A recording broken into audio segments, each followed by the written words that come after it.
விஜய் நடிப்பில் அவரோட கடைசி படமான ஜனநாயகன் வர 9ஆம் தேதி பொங்கலை முன்னிட்டு ரிலீஸ் ஆக போகுது. இந்த படத்தை சுற்றி நிறைய பஸ் இருந்தது. இதுக்குள்ளே அவர் எவ்வளோ பொலிட்டிக்கல் பேச போகிறாரு என்ன அப்படிங்கிறது. ஒன் லாஸ்ட் டான்ஸ் அப்படின்னு அவரோட ஃபேன்ஸ்லாம் செலிப்ரேட் பண்ணிக்கிட்டு இருக்கிற டைமில் இந்த ட்ரெய்லர் இன்றைக்கி லான்ச் ஆகிருக்கு. இந்த படம் அஃபிஷியலாகவே பாலகிருஷ்ணா நடித்த பகவந்த் கேசரி அப்படின்னு சொல்லக்கூடிய படத்தோட அஃபிஷியல் ரீமேக் இது அப்படின்னு நிறைய பேர் சொல்லிட்டு இருந்தாங்க. சரி, ட்ரெய்லர் ரிலீஸ் ஆகிடுச்சு. நமக்கு இப்போ ஒரு கிளாரிட்டி கிடச்சிருச்சு. இது பகவந்த் கேசரியா இல்லை இது தளபதி விஜய் படமா? ஏன்னா வினோத் அந்த ஆடியோ லான்ச்சில் பேசும்போது இது எல்லாரும் ரீமேக்னு சொல்கிறாங்க, ஆனால் இது ஒரு பியோர் தளபதி படம் அப்படின்னு அவரும் ஹைப்பை கொடுத்துருந்தாரு. யார் பொங்கலுக்கு வந்தாலும் சரி இது ஜனநாயகனோட பொங்கல் அப்படிங்கிற தொனியில் அவரும் பேசியிருந்தது. எல்லாம் சேர்த்து ஒரு ஹைப்பை க்ரியேட் பண்ணியிருந்தது. ட்ரெய்லரில் அவங்க என்னெல்லாம் சொல்லியிருக்காங்க அப்படிங்கிறத டீகோட் பண்ணிவிட்டு ஒரு கம்பேரிசன் பகவந்த் கேசரிக்கும் ஜனநாயகனுக்கும் என்ன மாதிரியான வித்தியாசங்கள் இருக்குது அப்படிங்கிறத பார்த்துடலாம்.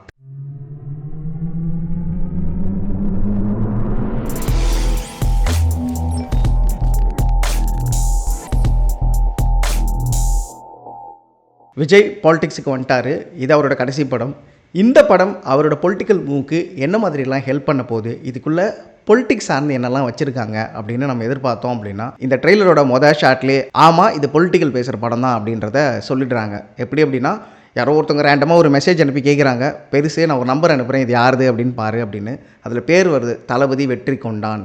டிவிகே அப்படின்னு ஒரு கட்சி இருக்குது இல்லையா, அதை இங்கே ஐடென்டிஃபை பண்ணிடுறாங்க. ஸோ அவருக்கான ஒரு பில்டப் இருக்குது. சம்பவம் பண்ணுறவனை கேள்விப்பட்டிருப்ப, சம்பவம் பண்ணுறதுல ரெக்கார்டு இருக்குன்னு பார்த்துருக்கியா அப்படின்னு கேட்குறாங்க.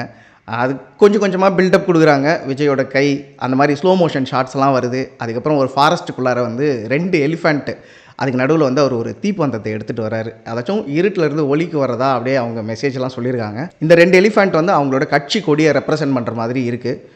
ஸோ அடுத்தடுத்து பில்டப்ஸ்குள்ளார போகுது. இங்கே தான் பகவந்த் கேசரியை ரிசம்பிள் பண்ணுற மாதிரியான காட்சிகள் வருது. அதாச்சும் மமிதா பைஜுக்கும் அவருக்குமான ரிலேஷன்ஷிப் என்ன அப்படின்னு சொல்கிறதுலேருந்து இது எல்லாமே டிட்டோவாக ஓரளவுக்கு நமக்கு அந்த படத்தை ரிசம்பிள் பண்ணுற மாதிரியான காட்சிகள் வருது. இந்த ட்ரெய்லரோட ரொம்ப முக்கியமான காட்சி எங்கே ஆரம்பிக்குது அப்படின்னா, ஒரு ஃபைட் சீக்வன்ஸு. அதாச்சும் மமிதா பைஜோ ஒருத்தவங்க அடிப்பாங்க. அப்போ அவர் என் பொண்ணு அடித்தது யார் அப்படின்னு கேட்டு சண்டை போடுற ஒரு சீக்வன்ஸ் ஒன்று வருது. ஸோ அங்கேருந்து அவர் தன்னோட பொலிட்டிக்கல் மெசேஜிலேருந்து தன்னோட ஒரு ஆக்ஷன் ஹீரோக்கான எல்லா பேக்கேஜும் அவர் கொடுக்குறாரு. அந்த பர்டிகுலர் ஆக்ஷன் சீக்வன்ஸை ட்ரெய்லரில் காமிக்கும் போது தான் ராவண மவன்டா அப்படிங்கிற அந்த பாட்டோட பேக்ரவுண்ட் ஓடுது. அதில் அந்த கோடாலியிலேருந்து அவர் அந்த ரத்தத்தை லிக் பண்ணுற மாதிரியான ஒரு சீன் ஒன்று காமிக்கப்படுது. அதாச்சும் அவர் எவ்வளோ வைலண்ட்டான ஒருத்தர் அப்படின்னு. ஆக்சுவலாக பகவந்த் கேசரி படத்துலையுமே அந்த மாதிரி காட்சிகள் இருக்கும். அவர் ரொம்ப ரொம்ப வைலண்ட்டான ஒரு ஆள் அப்படின்னு காமிக்கிறதுக்கு 2-3 ஃபைட் சீக்வன்ஸ் வச்சுருப்பாங்க. ஸோ அதை ரெப்ரசென்ட் பண்ணுற மாதிரியும் இங்கே ஒரு ராவணன், அதோட தமிழ் தேசிய அரசியல், இந்த மாதிரி எல்லாத்தையும் மிக்ஸ் பண்ணுறதுக்கான ஒரு விஷயத்தையும் இந்த பர்டிகுலர் அந்த ஒரு காட்சி வழியாக நமக்கு சொல்லியிருக்காங்க அப்படின்றது நம்மளால் புரிஞ்சிக்க முடியுது. அந்த பாட்டுமே அதை தான் ரெப்ரசென்ட் பண்ணுது. Villain Bobby Deol entry. அவர் ஒரு ஆஃப்ரிக்காவில் எங்கேயோ அவரை ஜெயிலில் போட்டு வச்சுருக்காங்க. அவர் கழுத்துலலாம் சங்கிலி போட்டு வச்சுருக்காங்க. ஏன்னா அவர் அந்தளவுக்கு ஒரு டீமன் அப்படின்னு காமிக்கிறதுக்காக அங்கே இருக்கக்கூடிய ஆஃப்ரிக்கன் சோல்ஜர்ஸ் எல்லாரையும் கொன்று அப்படியே குவிச்சு வச்சுருக்காரு. அதில் அவர் இன்ட்ரோ வருது. அதுக்கப்புறம் என்ன சொல்கிறாருன்னா, இன்னும் 30 நாளில் இந்தியாவை என் காலடியில் அப்படிங்கிறாரு. ஒரு சின்ன சின்ன ரிசம்பிளன்ஸ் நம்ம அந்த பகவந்த் கேசரிக்கும் இதுக்கும் பார்க்க முடிஞ்சுது. பட் இந்த வில்லன் அந்த வில்லன் இல்லை அப்படிங்கிறத இந்த ட்ரெய்லரில் ரொம்ப ரொம்ப ரொம்ப கிளியராக சொல்லிடுறாங்க. இதுக்குள்ளார எக்கச்சக்கமாக பாலிடிக்ஸ் பேசப்படுது அப்படிங்கிறதையும் அடுத்தடுத்த காட்சியில் நம்மளால் புரிஞ்சிக்க முடியுது. இந்த பர்டிகுலர் சீக்வன்ஸில் தான் சில டைலாக்ஸ்லாம் வருது. பொண்ணுங்கன்னா தைரியமாக இருக்கணும், பொண்ணுங்களை நம்ம எப்படி புலி மாதிரி வளர்க்கணும் அப்படின்லாம் டைலாக்லாம் பேசுகிறாங்க. இதுக்கப்புறம் தான் படத்தோட முக்கியமான பொலிட்டிக்கல் டைலாக்ஸ்லாம் ட்ரெய்லரில் வந்திருக்கு. மக்களுக்கு நல்லது பண்ணுறேன்னு இதுக்குள்ளே வராத, உன் உயிரை காப்பாற்றிக்கிட்டு ஓடிடு அப்படிங்கிற ஒரு வசனம் கிட்டத்தட்ட இன்றைக்கி அவர் முன்னாடி இருக்கக்கூடிய அந்த பொலிட்டிக்கல் சவாலை எடுத்து சொல்கிற மாதிரியான ஒரு டைலாகாக இருக்குது அப்படின்னு சொல்லலாம். மக்கள் அவனை கொண்டாடிட்டு இருக்காங்க, இப்போ அவனை கொன்னோம் அப்படின்னா அவனை கடவுளாக்கிடுவாங்க அப்படின்னு ஒரு டைலாக் ஒன்று இருக்குது. இப்போது ரீசெண்ட் டைம்ஸில் அவர் கட்சி சார்ந்தும் பொதுவாக தமிழக அரசியலுக்குள்ள நிகழ்ந்த சில சம்பவங்களை குறிப்பிட்டு தான் அது பேசுது அப்படின்னு சொல்லலாம். அப்போ என்ன பண்ணோம் அப்படின்னா, அவனை உயிர் தேழ முடியாத ஒரு சிலுவையில் அறையணும் அப்படின்னு சொல்கிறாங்க. இதுவுமே நமக்கு பொலிட்டிக்கல் பேக்ராப்பில் தான் நம்ம பார்க்க வேண்டியிருக்கு. இந்த படத்துக்குள்ளார அது எப்படி பிளேஸ் பண்ணியிருக்காங்க அப்படின்னு தெரியல.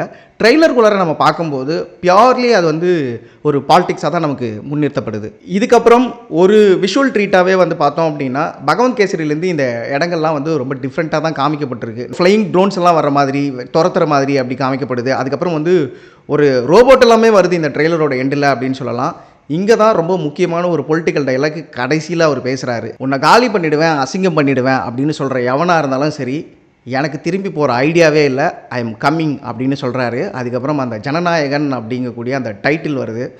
அப்புறம் கடைசியாக வந்து அந்த எம்ஜிஆர் அந்த நாணேட்டால சாட்டையை சுழற்றுவார் இல்லையா, அந்த மாதிரி ஒரு சாட்டையை எடுத்துக்கிட்டு வந்து பொலிட்டீஷியன்ஸ்லாம் வந்து அடிக்கிறாரு. நீங்கள்லாம் அரசியலுக்கு வந்ததுக்கு கொள்ளையடிக்கிறதுக்கா திருடுறதுக்கா அப்படின்னு சொல்லி எல்லாரையும் சாட்டை எடுத்து விளாசுற மாதிரி அந்த ட்ரெய்லர் வந்து இருக்குது.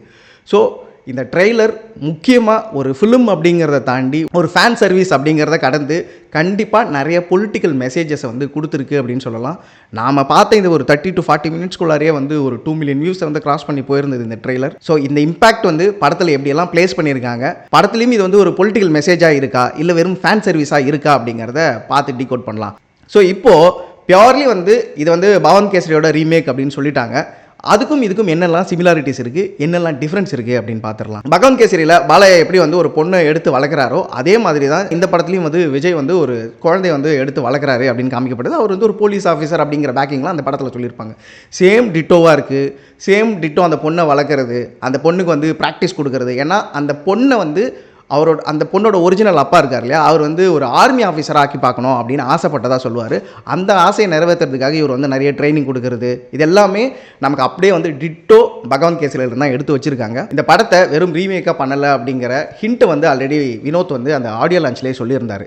ஸோ கண்டிப்பாக நிறைய டிஃப்ரெண்ட் பண்ணியிருக்காரு அப்படின்னு. ஏன்னா வில்லனோட கேரக்டரைசேஷனை மாற்றிருக்காரு. வில்லன் வந்து இன்னும் ஈவிலாக இருக்கான். வில்லனோட போஸ்டர் வந்து பெருசாக இருக்குது. விஜய்க்கும் அந்த பாபி தியோலுக்குமான ரைவல்ரி இருக்கு இல்லையா, இதுக்குள்ளார பாலையா படத்தில் ஒரு கதை சொல்லப்பட்டிருக்கு பகவான் கேசரியில். அந்த கதை இதில் இல்லை அப்படிங்கிறது வந்து நம்மளால் ஓரளவுக்கு புரிஞ்சிக்க முடியுது. செகண்ட் ஹாஃப் முழுக்க டிஃப்ரெண்ட்டான ஒரு ஸ்டோரியை தான் இவங்க வந்து பிச் பண்ணியிருக்காங்க அப்படிங்கிறது வந்து நமக்கு புரியுது. ஏன்னா இதோட கிராண்ட்னஸ், இதுக்குள்ளே இருக்கக்கூடிய ஐடியாஸ், இது எல்லாமே பகவான் கேசரியில் இல்லாத ஒன்று அப்படின்னு நம்ம சொல்லலாம். இந்த ட்ரெய்லர் பார்த்து நான் புரிஞ்சுக்கிட்ட வரைக்கும் என்ன அப்படின்னா வந்து இதோட ஃபர்ஸ்ட் ஹாஃப் வந்து பகவான் கேசரியாகவும், செகண்ட் ஹாஃப் வந்து விஜய்க்கும் விஜயோட பொலிட்டிக்கலுக்கும் விஜய்க்கான லாஸ்ட் ஃபிலிம் அப்படிங்கிறதுக்கும் இது எல்லாத்தையும் மனசில் வச்சுக்கிட்டு வினோத் வந்து செகண்ட் ஹாஃபில் ஒரு புது கதை பண்ணியிருக்காரு அப்படிங்கிறது நமக்கு புரிய வருது. இது எல்லாமே ட்ரெய்லரில் நாம் பார்த்த விஷயங்கள் மட்டும்தான். படம் வந்ததுக்கப்புறம் தெரியும் எவ்வளோ வந்து பகவான் கேசரி இருக்குது, எவ்வளோ வினோத்தோட கான்ட்ரிபியூஷன் இருக்குது அப்படின்னு.